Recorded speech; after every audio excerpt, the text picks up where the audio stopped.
Magandang araw sa ating lahat. Ako po si Shaukat Kapiba Iarsad, isang third year student ng kasalukuyang kumukuha ng kursong Bachelor of Arts in English Language Studies. Ang videong ito ay isa pong requirement sa aming course subject sa Ekokritisismo at Pagpapahalaga sa Kalikasan o JEC 130.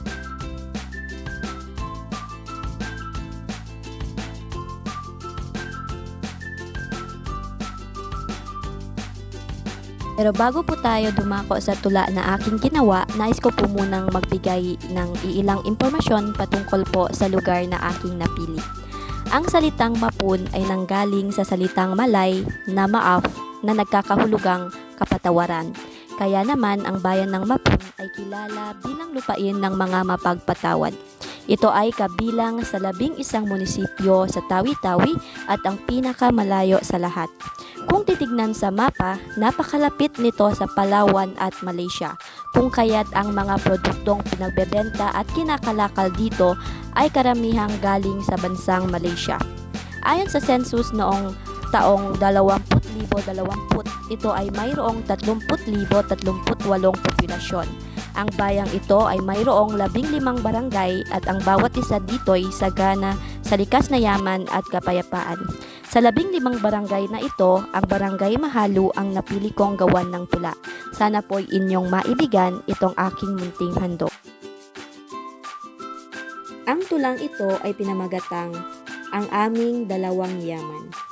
Sa gitna ng Barangay Boki at Lupa Pula, naroon ang barangay kung saan ako nagmula. Lupain nito ay malawak at masagana. Tubig dagat nito'y malinis at mahalina. Barangay Mahalu na kung ito ay tawagin, lubos na pinagpala sa magandang tanawin. Barangay na ito ay mayroong 9 na purok. Meron din itong mga matataas na bundok. Mga nakatira dito ay mapagpatuloy. Palaging may handog sa mga nakikituloy. Kanilang mga hanap buhay ay pagtatanim, pati na ring pangingisda abutin man ng dilim. Lugar na ito'y laging binabalik-balikan sapagkat dito makikita't matatagpuan ang mga lawa na sa ganday walang kapantay. Singiwang Lake at Danau Lake, yamang aming taglay. Iba't ibang klase ng isda ang makikita. May mga tilapia, dalag, hito at iba pa.